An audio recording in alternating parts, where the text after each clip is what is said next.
सुस्वागतम प्यारे दोस्तों, आप ही की तरह आपका लैंग्वेज मित्र पुनीत भी हमेशा कुछ न कुछ नया करने की सोचता है। तो मैंने अक्सर देखा है कि बच्चे एक्टिव पैसिव पढ़ते हैं, डायरेक्ट इनडायरेक्ट पढ़ते हैं। तो कई बार दोनों टॉपिक अच्छे से पढ़ लेते हैं, परंतु जब एग्ज़ाम आते हैं तो दोनों टॉपिक अच्छे से आते हैं, पर उसका फ़ायदा होने की बजाय कभी कभी नुकसान भी हो जाता है, और एग्ज़ाम में नुकसान हो जाए तो बड़ी गड़बड़ बात हो जाती है। तो होता ये है कि एक्टिव पैसिव अच्छे से आता है, डायरेक्ट इनडायरेक्ट अच्छे से आता है, दोनों की अच्छे से प्रैक्टिस हो जाती है, पर दोनों के कंसेप्ट आपस में ओवरलैप हो जाते हैं। तो जो बिगनर है उनके लिए बड़ा उपयोगी है, और जिन्होंने काफ़ी प्रैक्टिस की उनके लिए बड़ा उपयोगी है कि एग्ज़ाम के दिन वो क्वेश्चन आपका सही हो और लगातार भी सही हो। तो थोड़ा सा मैंने आज कंसेप्ट बनाया, the concept of AP DI AP का मतलब एक्टिव पैसिव है, और डायरेक्ट इनडायरेक्ट है। तो एक्टिव पैसिव के नज़रिए से देखें, और डायरेक्ट इनडायरेक्ट के नज़रिए से देखो। अब मैं दो तुलनात्मक क्वेश्चन करके बताता हूँ, क्योंकि मेरा मकसद है कि सिली मिस्टेक से आपको बचाना। अगर किसी एग्जाम में दो क्वेश्चन आए एक्टिव पैसिव के, दो डायरेक्ट इनडायरेक्ट का है, उसमें से एक आध में भी आपने ओवरलैपिंग कर दी तो गड़बड़ हो जाएगा। अब जैसे इधर आपके पास जो है शी कैन हेल्प हिम, ये एक्टिव पैसिव का क्वेश्चन है। यहाँ पर ही सेड वाला स्थिति दिखी नहीं रही है और एक्टिव पैसिव मेंशन करा है। तो जब आप इसका पैसिव बनाओगे तो इसका पैसिव बनेगा he can be helped bye हर।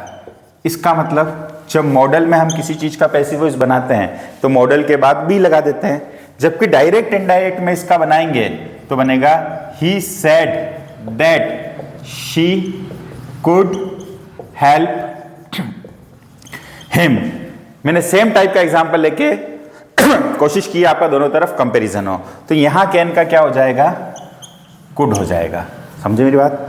तो अगर मॉडल है, पैसिव वॉइस बना रहे हो, कैन का कैन बी, शुड का शुड बी, ऑट टू है तो ऑट टू बी, इस तरीके से आप बना रहे हो इधर ना। पर जब आप डायरेक्ट इनडायरेक्ट में इसी चीज को कर रहे हो तो कैन का क्या करते हो, कुड करते हो, मे का क्या करते हो, माइट करते हो। और हम जब मिक्सअप कर देते हैं तो कभी हम डायरेक्ट इनडायरेक्ट में कैन बी वाले पे टिक कर आ जाते हैं और एक्टिव पैसिव वाले में कुड पे टिक कर आ जाते हैं, और ऐसा एक एक ऑप्शन दोनों तरफ मौजूद होता है। तो आज जो हम बात कर रहे हैं the concept of AP DI, ये हमारे गलत जो होता है उसको रोकने के लिए, तो हमेशा अपने दिमाग में रखिए। चलिए एक और एग्जाम्पल लेते हैं। सेम एग्जाम्पल लिया है, they have learn the chapter, वे लोग इस चैप्टर को लर्न कर चुके हैं, और they have learn the chapter.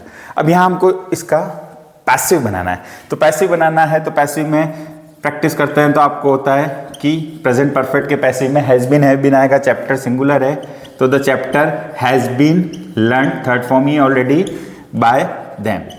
अब जब इस तरीके की बहुत सारी प्रैक्टिस करते हैं तो फिर हम डायरेक्ट इनडायरेक्ट में भी क्वेश्चन आ जाता है, तो उसमें भी बीन वाले ऑप्शन पे जाने की कोशिश करते हैं। वो डायरेक्ट इनडायरेक्ट है। डायरेक्ट इनडायरेक्ट में हैज हैव का हैज बीन तो पैसिव में होता है, डायरेक्ट इनडायरेक्ट में हैज हैव का हैड होता है। तो यहां पर आपका होगा he said that they had learned the chapter. तो जो मैं समझाना चाह रहा हूं आप बात समझे होंगे, क्योंकि बहुत डीप में जाके मैंने महसूस किया कि बच्चे एग्जाम में ऐसी ही गलतियां कर देते हैं।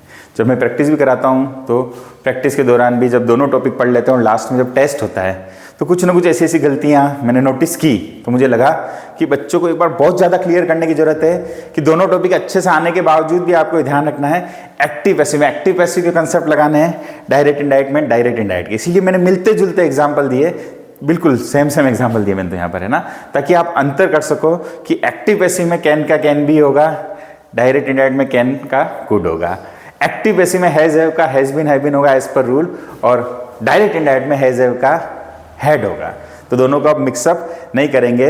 मैं आगे भी इस तरह समान से कुछ एग्जाम्पल लाता रहूँगा, जहाँ जहाँ मुझे लगेगा प्रैक्टिस के दौरान कि बच्चे गलतियाँ जो पर्टिकुलर गलतियाँ कर रहे हैं वो सीखें। तो आज बिल्कुल एक नई सी बात की मैंने, द कंसेप्ट ऑफ एपी। अगर ये आप बोलेंगे तो भी आपके दिमाग में एक मनोवैज्ञानिक तौर पे एक अंकित हो जाएगा, मतलब आपके दिमाग को एक कमांड जाएगी, the concept of AP, the concept of DI, the concept of AP, the concept of DI, the concept of AP DI। Thank you.